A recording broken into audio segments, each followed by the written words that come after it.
Hello everyone, welcome to my channel. आज हम start करेंगे class 9th chapter 3 that is electoral politics. इस particular chapter का name ही बताता है कि ये किस चीज के बारे में बताएगा।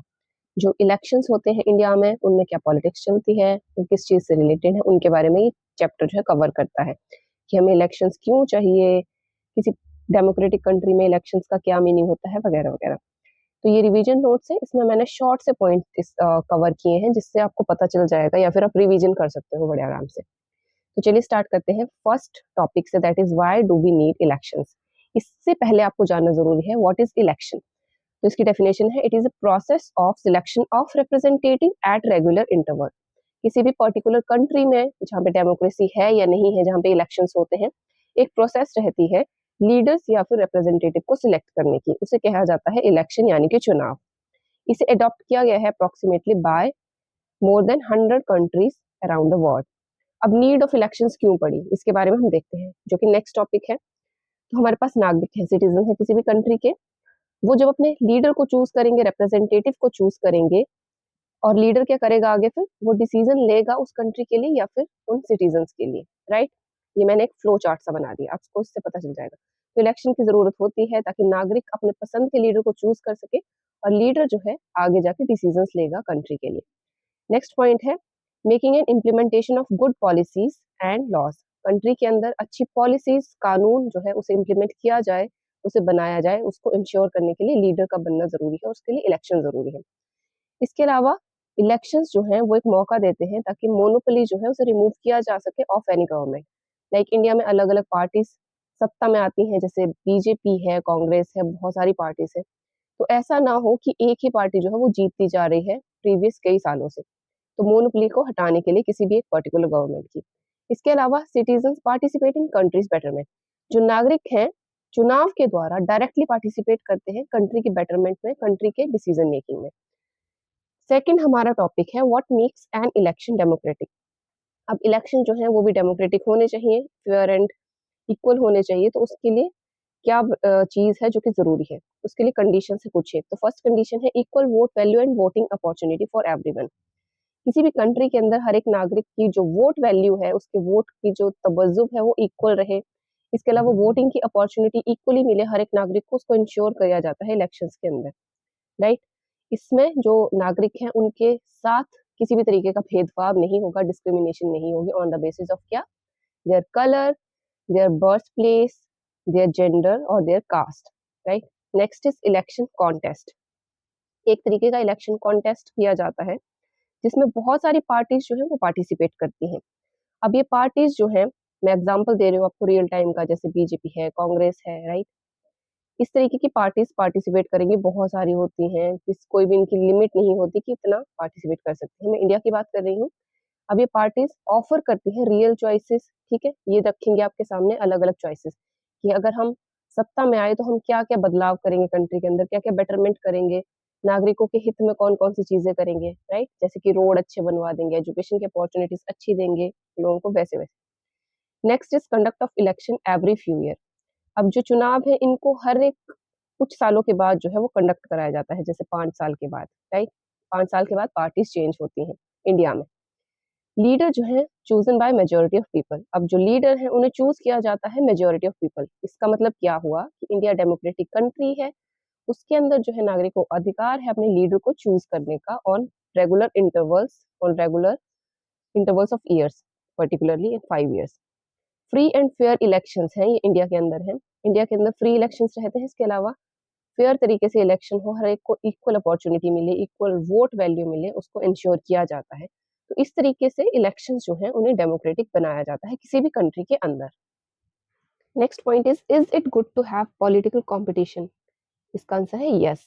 अरे क्यों नहीं होगा कंपटीशन, राइट। अगर कंपटीशन नहीं है तो फिर इलेक्शन जो है वो पॉइंटलेस हो जाते हैं। चुनाव ही क्यों कराए जाएंगे अगर पार्टीज ही नहीं है, पॉलिटिकल कंपटीशन ही नहीं है। अगर एक ही पार्टी है जिसने जीतना है तो फिर चुनाव क्यों कराए जाएंगे, डायरेक्टली उसे बना दिया जाएगा। तो इलेक्शन जो पॉइंटलेस बन जाते हैं without political competition. Second point is political leaders motivation to do new. यानी कि जो लीडर्स होंगे अलग अलग पार्टीज के जो आगे आएंगे, उनके अंदर मोटिवेशन रहती है कुछ नया करने की हर बार। वो लोगों को लेवरेज देते हैं that we will do this particular thing if we will come into the power, right. जैसे हम रोड्स जो हैं उनको अच्छे से डेवलप कराएंगे, एजुकेशन की अच्छी अपॉर्चुनिटीज देंगे, इसके अलावा वुमेन की एम्पावरमेंट के लिए अलग अलग चीजें करेंगे, जो बैकवर्ड एरियाज हैं, बैकवर्ड कैटेगरीज हैं, उनके लिए अलग अलग काम करेंगे। इस तरीके की नई नई चीजें जो अपने दिमाग से वो क्रिएटिवली कर सकते हैं within the budget. Third point है provide incentive to political leaders and parties. इसके अलावा गवर्नमेंट जो है अगर इलेक्शंस होते हैं उनको पॉलिटिकल लीडर्स एंड उनकी पार्टीज को इंसेंटिव भी प्रोवाइड करती है, इसलिए इलेक्शन जरूरी है इन तीनों पॉइंट्स के लिए। फोर्थ है इलेक्शन सिस्टम इन इंडिया। इस पॉइंट के अंदर बताया गया है कि जो चुनाव का प्रोसीजर है इलेक्शन सिस्टम इंडिया का वो किस तरीके से काम करता है। इंडिया में जनरल इलेक्शंस होते हैं, राइट। ये हर एक 5 साल में हेल्ड किए जाते हैं। इसमें लोकसभा, विधानसभा या फिर असेंबली जो है उनके इलेक्शंस होते हैं। लोकसभा होती है house of people, lower house of parliament, इसके इलेक्शंस कराए जाते हैं इन जनरल इलेक्शंस के अंदर। इसमें जो है ये हेल्ड किए जाते हैं ऑल द कॉन्स्टिट्यूएंसीज, हर एक स्टेट जो होती है उसकी अलग अलग कॉन्स्टिट्यूएंसी डिवाइड की होती हैं, उनके अंदर ये चुनाव कराए जाते हैं और वहां से जो लीडर्स हैं उन्हें चूज किया जाता है। Next point is electoral constituencies के बारे में मैंने आपको पीछे बता दिया फोर्थ पॉइंट में। ये होती है कंट्री लेवल पे, राइट, देश के लेवल पे। इसमें लोकसभा के इलेक्शंस होंगे। लोकसभा के लिए इंडिया में 543 कॉन्स्टिट्यूएंसी में डिवाइड किया गया है। Representative of each constituency is called member of parliament. जो एमपी रहते हैं शॉर्ट में, जो हर एक कॉन्स्टिट्यूएंसी है उसमें जो रिप्रेजेंटेटिव होंगे जिन्हें सिलेक्ट किया जाएगा उन्हें कहा जाएगा MP, member of parliament. Next है स्टेट लेवल पे। ये तो हो गया कंट्री के लेवल पे लोकसभा के लिए। स्टेट लेवल पे जो चुने जाएंगे डिवाइडेड इनटू असेंबली कॉन्स्टिट्यूएंसीज। अब कंट्री में डिवाइड किया गया है कॉन्स्टिट्यूएंसीज के अंदर, स्टेट लेवल पे इन्हें डिवाइड किया जाता है असेंबली कॉन्स्टिट्यूएंसीज के अंदर। और जो रिप्रेजेंटेटिव सिलेक्ट किए जाएंगे ऑन स्टेट लेवल उन्हें कहा जाता है member of legislative assembly, that are MLAs. अब इसी तरीके से गांव या फिर टाउन के लेवल पे भी सिलेक्ट किए जाते हैं। उसमें जो गांव है उन्हें डिवाइड किया जाता है वार्ड्स में, और इसमें से जैसे कि पंचायत के चुनाव होते हैं, प्रधान चुने जाते हैं, सरपंच चुने जाते हैं, वैसे रहता है। सिक्स पॉइंट है रिजर्व कॉन्स्टिट्यूएंसीज। ये होती हैं बैकवर्ड सेक्शंस के लिए, ठीक है, रिजर्वेशन प्रोवाइड कराई जाती है इनमें। लोकसभा में इंडिया के अंदर 84 सीट्स है शेड्यूल्ड कास्ट के लिए एंड 47 सीट्स है scheduled tribes, that is SC and ST, right. State level के ऊपर जो अदर बैकवर्ड क्लासेस है ओबीसी एंड वुमेन्स के लिए भी रिजर्वेशन प्रोवाइड कराई गई है इंडिया में। नेक्स्ट देखते हैं वोटर लिस्ट के बारे में। वोटर लिस्ट को और क्या कहा जाता है, दैट इज इलेक्टोरल रोल। आपको पता होना चाहिए, ऐसा ना हो कि एग्जाम में इलेक्टोरल रोल के बारे में कुछ आए और आप बोले कि ये तो हमें पढ़ाया नहीं गया, तो था ही नहीं। तो सेकंड नेम है इसका ये क्या होता है, जब भी आपके इलेक्शंस होते हैं, जिन जिन अभी तो आप लोगों ने पार्टिसिपेट नहीं किया होगा क्योंकि आप लोग छोटे हैं अभी 18 ईयर्स से कम। तो जब भी आपको इलेक्शन पार्टिसिपेट करने का मौका मिलेगा, वोट देने का अधिकार मिलेगा आफ्टर 18 ईयर्स, तो एक तरीके की लिस्ट जो है उसे निकाला जाता है बिफोर वोटिंग, जिसमें नाम दिए जाते हैं, आधार कार्ड नंबर रहता है हर एक उस मेंबर का जो कि 18 ईयर से अबव है जिसकी उम्र, और वो वोट देने के लिए एलिजिबल है through out the India, right. इसमें 18 ईयर और अबव, इसे क्या कहा जाता है, universal adult franchise. Next point is 8th point है नॉमिनेशन ऑफ कैंडिडेट्स। अब जो कैंडिडेट पार्टिसिपेट कर रहे हैं या फिर जो वोट दे रहे हैं उनकी क्या क्या नॉमिनेशन की कंडीशंस रहेंगी उनके बारे में बताती हूँ। जो रिप्रेजेंटेटिव है, लीडर है, जो पार्टिसिपेट कर रहे हैं इलेक्शंस में, ठीक है, उनकी उम्र होनी चाहिए 25 साल या उससे ज्यादा। इसके अलावा जो वोट दे रहे हैं उनकी उम्र होनी चाहिए 18 ईयर या फिर उससे ज्यादा, करेक्ट है। इसके अलावा किसी भी तरीके का क्रिमिनल बैकग्राउंड नहीं होना चाहिए रिप्रेजेंटेटिव का, ठीक, इसके ऊपर रेस्ट्रिक्शन लगती है। अब पार्टी की नॉमिनेशन होती है, पार्टी में जिन जिन ने पार्टिसिपेट किया है कि हमें इस पर्टिकुलर कॉन्स्टिट्यूएंसी से जो है इलेक्शन लड़ने हैं एक पर्टिकुलर पार्टी के लिए, उनकी नॉमिनेशन की जाती है। और उसके बाद जो एमएलएस हैं या फिर एमपीज हैं उन्हें टिकट दिया जाता है पार्टी की तरफ से। टिकट मिल गया तो वो पार्टिसिपेट करेंगे वोटिंग में टू बिकम लीडर, अगर नहीं मिला तो उनका जो नॉमिनेशन है वो कैंसिल हो जाएगा।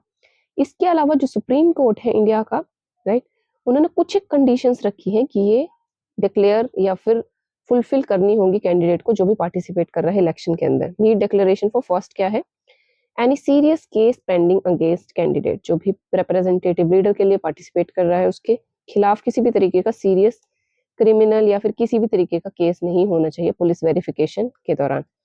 सेकेंड है complete details of asset and liabilities of candidate. किसी भी तरीके का डेब्ट नहीं होना चाहिए उस कैंडिडेट के ऊपर, या फिर उसकी जितनी भी प्रॉपर्टीज है, एसेट है, उन सभी की डिटेल्स जो है उसे सबमिट करानी पड़ेंगे। And third is education qualification. जो एजुकेशनल क्वालिफिकेशंस है वो क्या है, एलिजिबल है भी वो कैंडिडेट बनने के लिए या फिर नहीं, वो भी उसे सबमिट करानी पड़ेंगी। So this is the first part of this particular chapter. इसमें हमने 8 पॉइंट जो हमने कवर कर लिया। नेक्स्ट के जो पॉइंट्स हैं हमने कवर करेंगे नेक्स्ट वीडियो में, क्योंकि वीडियो लंबी हो जाएगी आपके लिए भी मेरे लिए भी। तो नेक्स्ट वीडियो में कल अपलोड करूंगी, तब तक के लिए इसे वॉच आउट करें, चैनल को सब्सक्राइब करें और उसे भी सब्सक्राइब कराएं, बेल आइकन को दबाना बिल्कुल ना भूलें ताकि नेक्स्ट वीडियो आप तक जल्दी से पहुंच सके। Thank you for watching, bye bye.